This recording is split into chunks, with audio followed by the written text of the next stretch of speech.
Ібілістің балалары. Тәңірі адамды топырақтан жаратып, барлық мақұлыққа орынбасарын тамашалауды бұйырды. Періштелер жиналып, адамды айналып қарап көрді. Сол кезде ібіліс лап етіп, адамның мұрнынан кіріп, оның бүкіл дене мүшесін, ағзасын, қан тамырларын аралап шығады да, 3 баласын адамның 3 жеріне орналастырады. Бірінші баласын адамның өңешіне жайғастырып, сен көмейде отыр. Адам сөйлегенде сөзінің арасына анайы сөздер салып тұр. Сенің әсеріңнен жағынан жаңылып, басы бәлеге шатылатын болсын, деп тапсырады. Екінші баласын жүрекке орналастырып, адамның жүрегіне күмән саласың. Соңғы демі үзілгенше күдіктен арылмайтын болсын, дейді. Үшінші баласын қуықтың басына қойыпты. Сен кіші дәрет алғанда бір тамшы зәрін тұтып қал.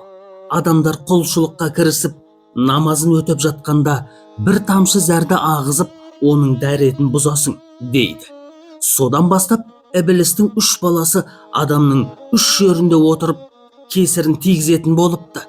Егер пенде аңдап сөйлемесе, басы дауға шатылып, тірісінде Тәңірге иман келтірсе де, күмәннен айықпайтыны және намазының жиі бұзылатыны содан екен. Сондықтан мұсылмандар дәрет алғанда тамағын терең шайып, ғар-ғара тартып, өңештегі шайтанды қуады. Тәңірдің есімдерін зікір етіп, жүректегі шайтанды тоқпақтайды. Дәрет алғанда тахараты кәміл болмай, намазға тұрмайды. Екінші бір аңызда ібіліс періште сипатында келіп, адам мен Хауаға бір қоржын беріп кетеді. Ол кезде адам ата мен Хауана әлі еш нәрсенің байыбын білмейді екен. Қоржында ашып қалса, лып етіп балық шығады. Мынау балық екен ғой, суға жіберейік, дейді де суға жібереді. Қоржынға тағы қолын салып қалғанда, саусақтары күйіп қалады. Онда шоқ жатыр екен. Мынау шоқты не үшін салған? Отқа тастамай ма? Деп оны күлге лақтырып жібереді. Қоржында тағы бір зат қомпиып жатады. Қараса ет екен. Бізге азық жіберген екен ғой, деп оны жеп қояды.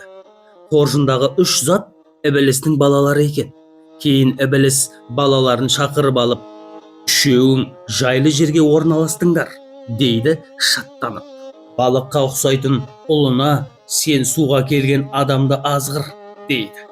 Шоққа ұқсайтын екінші баласына кім күлді басса, соны тура жолдан тайдыр, дейді. Етке ұқсайтын кенжесіне қарап, ең жақсы жерге жайғасқан сенсің. Адамның ішінде отырып, оны азғырасың, депті.